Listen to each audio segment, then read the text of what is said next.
We focus a lot on player character creation here on the Dungeon Crashers. It's kind of our thing. We've mentioned a few times that many of these characters would also be good NPCs and enemies. In 5th edition, it's very simple to just take the abilities from a character you want to use and create a stat block for it. For recurring NPCs, I like to make an actual character sheet and use it the same way you would use a PC. Now, our home campaign is very roleplay heavy with lots of NPCs, and in many cases it's not clear whether they are friends or enemies. Today we're going to talk about our campaign and some of the notable NPCs in it and how they came to be.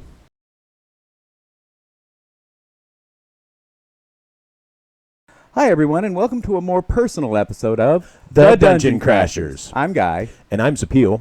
Before we get started, please remember to like this video, subscribe to our channel, and turn on notifications so you don't miss any of our exciting D&D content. There's only a few days left on the poll. As of right now, Tiefling is winning at 32%, with Goblin right behind at 29%, so get your votes in. When we started our current campaign, we only knew a few things. We were creating a new campaign world, and our characters were going to be members of a royal family that are in charge of a nation, and our characters had to be human, with little else going on. Guy let us decide what general alignment we wanted to play. Alignment isn't as important in 5th edition as it was in earlier versions of the game, but is still a good way to set the tone and style of the campaign. We decided to be evil and not chaotic. It had been a while since we played an evil campaign, and when done right, they can be fun.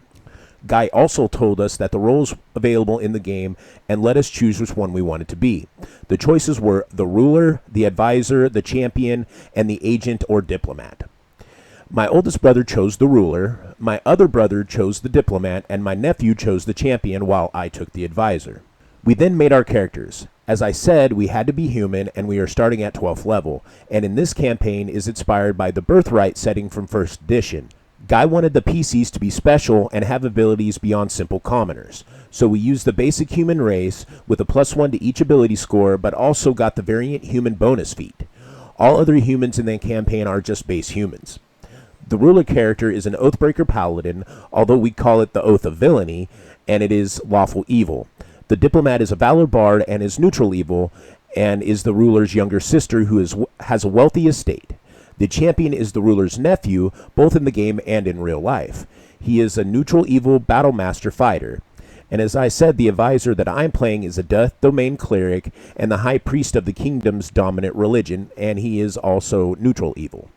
Our first adventure was 3 of us arriving at the palace on various personal businesses.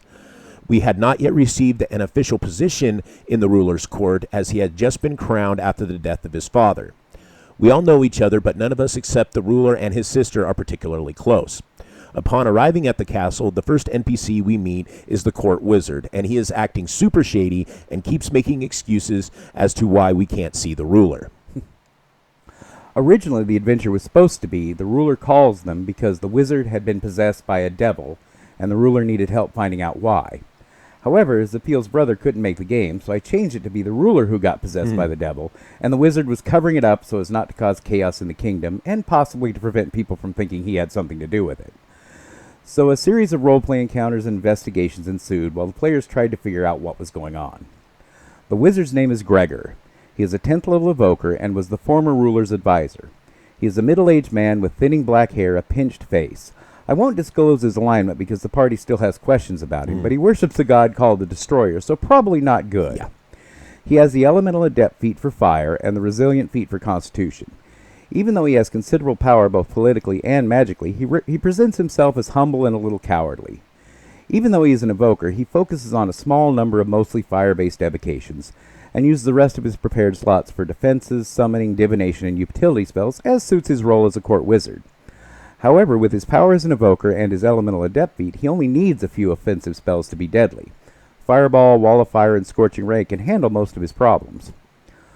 While investigating the mystery, the Valor Bard, who has her own chambers in the palace, decides to throw an informal party, inviting minstrels, lesser nobles, and palace bureaucrats. As befits an evil party, there was much in the way of debauchery, and the party began hearing rumors and getting bits of evidence. During this party, they meet the next 2 major NPCs. The first is Seth. He is a very pretty young man whose role in the palace is unclear, but he dresses in finery and has the manners of a gentleman, but the morals of a rutting billy goat. It turns out that Seth is Gregor's lover and really does whatever he wants around the palace, and is a social butterfly and a huge gossip, and he provides the party with useful information. Seth, when he meets the party, is a 4th level inquisitive rogue with expertise in persuasion and insight, and he is also skilled in perception, deception, and intimidation. He has a very flamboyant style and seems to know everyone and has gossip about everyone. Later in the campaign, the ruler promotes him to Palace Major Domo and gives him many responsibilities. The next NPC we meet is my character's twin sister, who had accompanied my character to the palace. We are half-cousins to the ruler, and our father, who still lives, rules an island that is part of the kingdom and is the former ruler's half-brother. While obviously my character has known her his whole life, this was the first time I, the player, knew about her. She is the same age as my character, obviously we're twins, about 30, but doesn't look her age over 18, and is incredibly beautiful. My character is above average charisma, but not high. The sister has the reputation of a tramp and refuses to marry, preferring to live off our father's wealth and do whatever she pleases, and our father allows it because he spoils her. For the first few game sessions, she didn't appear to have any abilities other than being pretty and a royal, but in the process of saving the ruler, we find out that she is a fiend warlock who made a pact with Asmodeus's daughter in exchange for eternal youth. Obviously, a warlock PC can't get this deal, but as an NPC, Guy can just say that and it happens. She is a Pact of the Tome warlock and also has high intelligence. She doesn't like to fight, but can cast Eldritch Blast, and she is 12th level and has a barbed devil servant named Bubba. She summons it with the Infernal casting spell. It is generally friendly to her and knows its true name.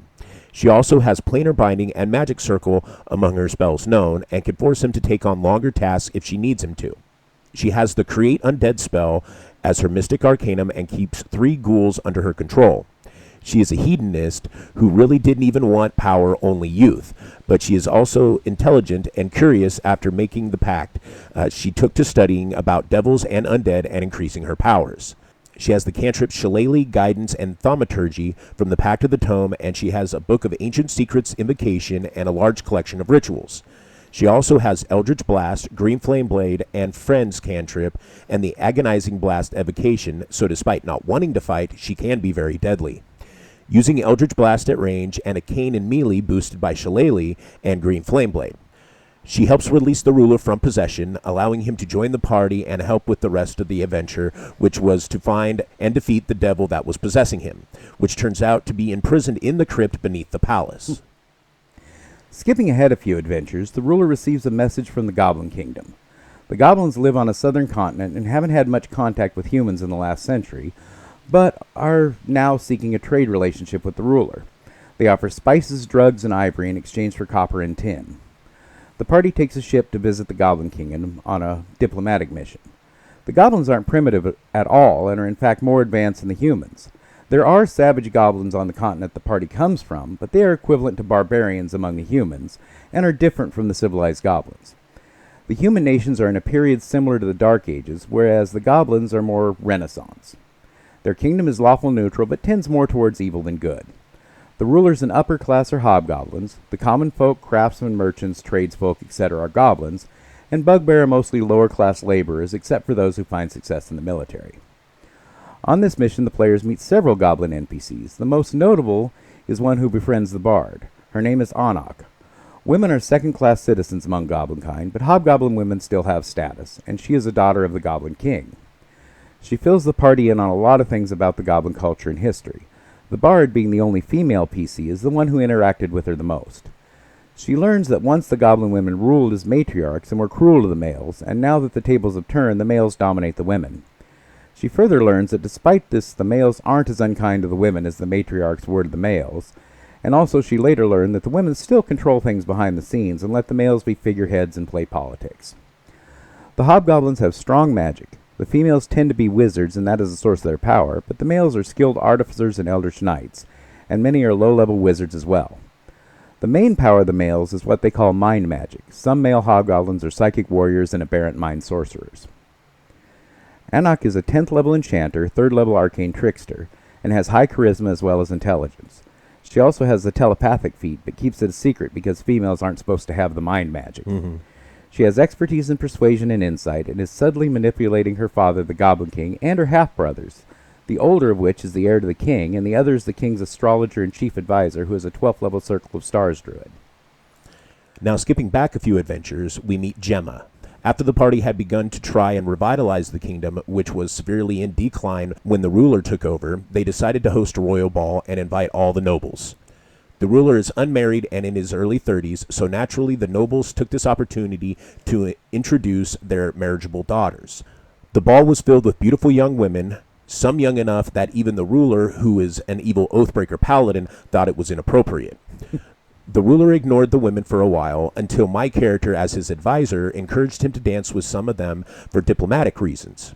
After asking Guy for a description of some of the ladies in attendance, the ruler, played by my older brother, picked one out that Guy described as pretty but somewhat plain compared to the others, and was older than most, about 19. After the first dance, he asked her again, which Guy responded by describing the crowd as whispering and staring. After the third dance, my character, as advisor, informed the ruler privately that dancing with just one of the girls would be a breach of etiquette and was causing rumors, but he persisted for one more dance and a walk around the room before begrudgingly dancing with some of the other young women. Well, rumors spread that the ruler was courting this young woman and a marriage would be imminent. The girl was from a very minor but wealthy noble family that had a nefarious reputation. After getting to know her and meeting her father, it turns out the father's holdings include much of the dock ward and deals with importing illicit substances which don't bother the ruler at all. In fact, my brother included her father in with the trade plans and took Gemma along on the visit to the goblins, which caused further rumors, but she turned out to be very helpful. She spoke Orcish and had connections with an Orcish crime family that helped them on an adventure they had in their travels in the Goblin Kingdom. No engagement has been announced yet, but the ruler lavishes her with gifts and keeps company with her frequently, but keeps where there are always witnesses to ensure nothing scandalous is going on. Gemma is a 5th level divination wizard who also uses a number of enchantment and illusion spells. She is clever and has above average charisma and social skill proficiencies. She also has a proficiency with thieves' tools from her background. There are a lot more NPCs, but I think this gives a good overview of the way NPCs are portrayed and developed in our game. Mm-hmm. The last one I'm going to talk about is one that the players haven't met yet, but will before the video gets posted. Yep. As part of the ruler's plans to strengthen his kingdom, the party has arranged a grand festival and invited nobles from neighboring kingdoms. There are to be foot races and horse races, jousts, archery competitions, and other sporting events. The finest minstrels in the kingdom are going to perform, and the culmination will be a contest of champions, which will be combat among the finest warriors in the kingdom and among the champions brought by the invited nobles, including the Goblin Prince, who is a high-level psychic warrior war wizard. As the festival approaches, the ruler gets a message that the emperor gladly accepts the invitation and will be pleased to join his subject for the festivities. The problem is that the empire is just a fragment of its former glory. It collapsed after the current emperor usurped the title over 500 years ago, and our ruler's kingdom is one of the few who even still claim loyalty to the empire. This is a huge diplomatic crisis because most of the invited nobles don't like the empire, and the emperor hasn't left the imperial city in over 300 years. Shocked, the ruler asks his court who invited the emperor, and Seth, who we mentioned earlier, and who has been organizing the event, said that he did because he had to, that every ruler, even those that hate the empire, invite the emperor to important events, but it's just a formality because the emperor never comes. Well, he's coming now for reasons the party can't figure out, and he's bringing a champion who he calls his son. The son is named Cyrus, and he is a Dampier. No one knows how old he is, or really anything at all about him, as this is the first anyone's heard of him. He is one of many children of the emperor. He was raised in a monastery until he proved himself worthy to be called the emperor's heir, and then he began training with the emperor. Now, this character could not be made with a point-buy system and would require amazing dice rolls. But as an NPC, that doesn't matter. I can give him whatever ability scores I want.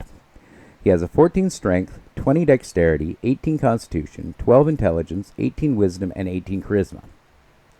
He is a 6th level Way of the Shadows monk, a 3rd level undead warlock, and a 7th level conquest paladin.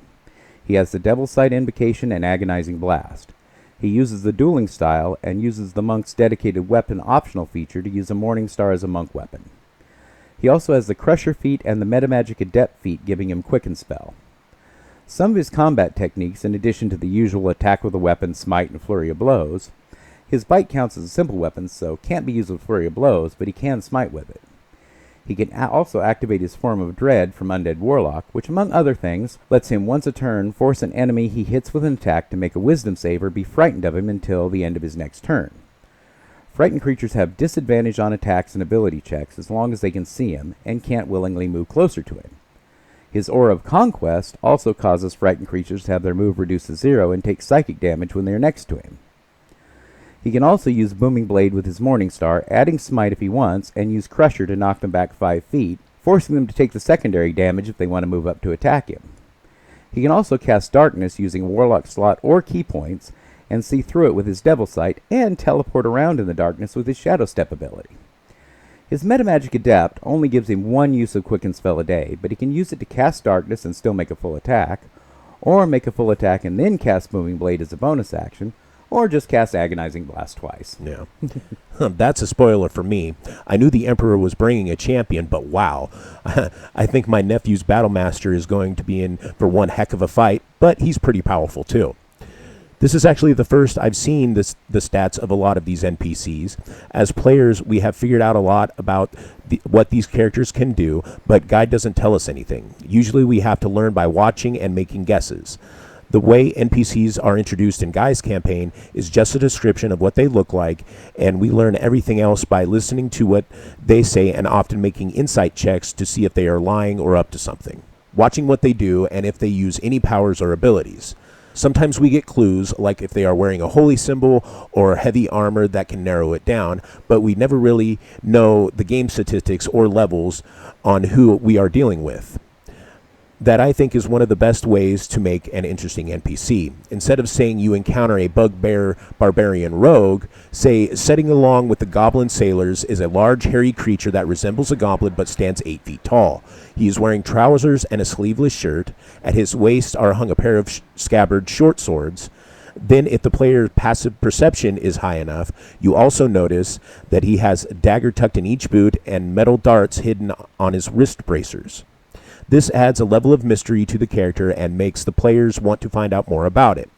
This is an actual encounter we had in our campaign with our secondary characters, which are 5th level, and we play them when someone can't make the session, with our main party.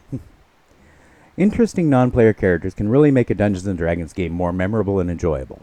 I played in games that are more combat-oriented and even ran some, and that can be fun too. Mm-hmm. But our group are big on roleplay, and it gets a little monotonous to just walk into a shop and have a generic merchant that just sells stuff for listed prices. It's much more interesting if the merchant is a gnome named Chester who tells jokes and haggles aggressively, even if the party never sees him again. But in my experience, the party will see him again, because when they need something, they'll think, well, let's go to Chester's shop and see what that crooked little gnome has in stock. Yep. If your game doesn't include a lot of roleplay, maybe start adding in little details to the people the party meets and see if they initiate some dialogue.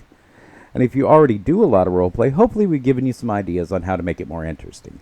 And if it's already pretty interesting, we hope at least that you've enjoyed this video. Yeah. Zapiel will be announcing the winner of the poll, so make sure you're subscribed and have notifications turned on so that you don't miss it, and join us next week when we start a new party based on the race decided by the poll. Until then, cheers!